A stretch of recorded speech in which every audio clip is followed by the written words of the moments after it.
நாளுக்கு நாள் இளம் தலைமுறையினரிடையே அதிகரித்து வரக்கூடிய தற்கொலைகளுக்கான காரணம் என்ன என்பது குறித்து பேச உளவியல் மருத்துவர் அர்ச்சனா நம்மோடு இருக்கிறார். அவரிடம் கேட்கலாம்.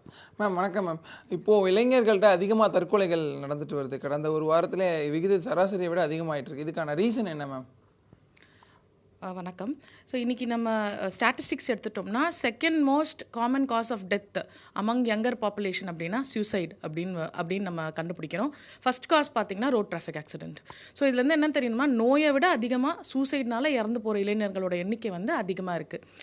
இன்றைக்கி இருக்கிற இளைஞர்களோட மெயின் ப்ராப்ளம் ஒன்று வந்து ரிலேஷன்ஷிப் இஷ்யூஸு, ரெண்டாவது வந்து இமோஷ்னல் ப்ராப்ளம்ஸை ஹேண்டில் பண்ணக்கூடிய கோப் பண்ணக்கூடிய தன்மை வந்து கொஞ்சம் கம்மியாகிட்டே வருதோ அப்படின்றது இன்னொரு முக்கியமான ரீசனாக இருக்கலாம். சப்ஸ்டன்ஸ் யூஸ், நிறைய ஆல்கஹாலாக இருக்கட்டும், ஸ்மோக்கிங்காக இருக்கட்டும், இப்போ அதெல்லாம் போயிட்டு நியூவர் சப்ஸ்டன்ஸு, ஓபியாய்ட்ஸ், கெனாபிஸ், கஞ்சா, இந்த மாதிரி சப்ஸ்டன்ஸ் யூஸ் வந்து அதிகமாகுது.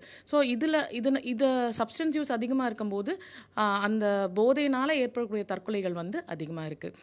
ஃபேமிலி ப்ராப்ளம்ஸ், ஜாப் இன்செக்யூரிட்டிஸ், வேலையின்மை, அகாடமிக் ப்ரெஷர், எஸ்பெஷலி இந்த 12th early years of college, இந்த என்ட்ரன்ஸ் எக்ஸாம்ஸ், இந்த டைமில் தான் அகாடமிக் ப்ரெஷர் ரொம்ப ஹையாக இருக்குது. அண்ட் இன்னும் முக்கியமான விஷயம் வந்து social media influence. Instagram users வந்து அதிகமாகிட்டே இருக்காங்க. மோஸ்ட்லி யங் அடல்ட்ஸ்க்கு மத்தியில் it is the main source of influence. அங்கே இருக்கிற இன்ஃப்ளூயன்சர்ஸை பார்த்து கம்பேர் பண்ணி அவங்க லைஃப் ஸ்டைலை மேட்ச் பண்ண முடியலையே அப்படின்னு ஒரு காரணமே இல்லாமல் கம்பேரிசனால் டிப்ரெஷனுக்கு போயிட்டு தற்கொலை பண்ணிக்கிறவங்க நிறைய பேர் இருக்காங்க. And familial support and extended social circle வந்து கம்மியாயிடுது. இன்றைக்கி நம்மளுக்கு வந்து ஆன்லைன் சப்போர்ட் அதிகமாக இருக்குது, ஆன்லைன் ஃப்ரெண்ட்ஸ் அதிகமாக இருக்காங்க, பட் உண்மையான ஃப்ரெண்ட்ஸோ ஃபேமிலி சப்போர்ட்ஸோ கம்மியாக இருக்குது. ஸோ இந்த கனெக்ட் எல்லாம் கம்மியாக இருக்கிறதுனால ஈவன் தோ இன்டெலெக்சுவலி ரொம்ப ப்ரில்லியண்ட்டாக இருந்தாலும் இன்றைக்கி இருக்கிற யங்கர் ஜெனரேஷன் வந்து இமோஷ்னலி திங்ஸை ஹேண்டில் பண்ண முடியாத அளவுக்கு இருக்கிறாங்க. நல்லா இருக்காங்க, திடீர்னு பார்த்தா அடுத்த நாள் இது சூசைட் பண்ணிட்டாங்க அப்படிங்கிற ஒரு துக்க செய்தி வருது. சமீபத்தில் அதிகரித்து வரக்கூடிய இந்த தற்கொலைகள் என்ன ரீசனாக இருக்கும்? உடனடியாக இந்த மனம் மாறுறதுக்கான காரணம் என்னவா மேம் இருக்கும்? சடனான சேஞ்ச் அப்படிங்கிறது ரொம்ப சில சூசைட்ஸில் மட்டும்தான் நம்ம வந்து பார்க்க முடியும்.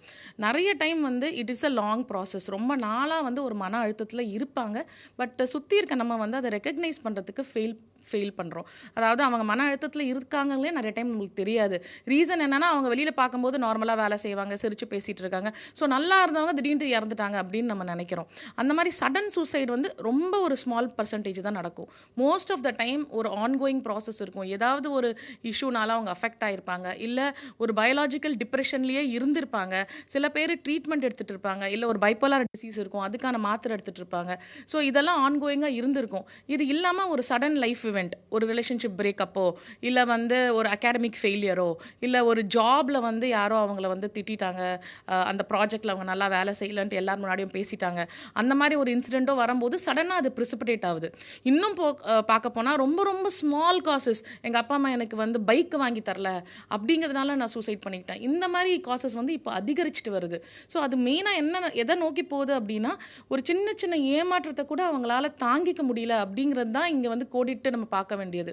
ஒரு முன்னாடி வந்து ஒரு பெரிய விஷயங்களுக்காக தற்கொலையை நோக்கி போன காலங்கள் மாறி ஸ்மால் திங்ஸ், சின்ன சின்ன ஏமாற்றம், ஏதோ ஒரு ஃபங்க்ஷனுக்கு போக முடியல அப்படிங்கிறதுக்காக வந்து சூசைட் அட்டெம்ப்ட் பண்ணுறது, டக்குன்னு வீட்டில் இருக்க ஃபினாயில் எடுத்து குடிக்கிறது, இந்த மாதிரி விஷயங்கள் வந்து இப்போ காமனாக போயிட்டே இருக்குது. இதுக்கு இன்னொரு ரீசன் வந்து மீடியா இன்ஃப்ளூயன்ஸு.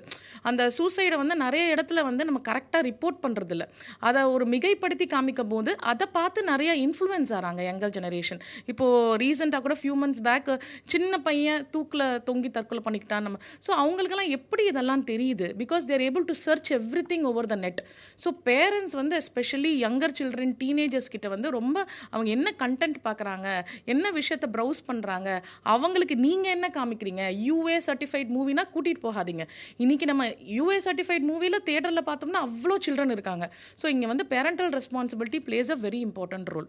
இன்றைய கால இளைஞர்கள் உடல் ரீதியாக பலமாக இருந்தாலும் சமூக வலைதளங்களாலும் சுற்றுப்புறங்களாலும் மன ரீதியாக பலவீனமடைந்து வருவதாகவும் உளவியல் மருத்துவர் அர்ச்சனா நம்மிடம் தெரிவித்திருக்கிறார். தமிழ் ஜனம் செய்திகளுக்காக ஒளிப்பதிவாளர் கௌதமுடன் செய்தியாளர் வீரகுமார்.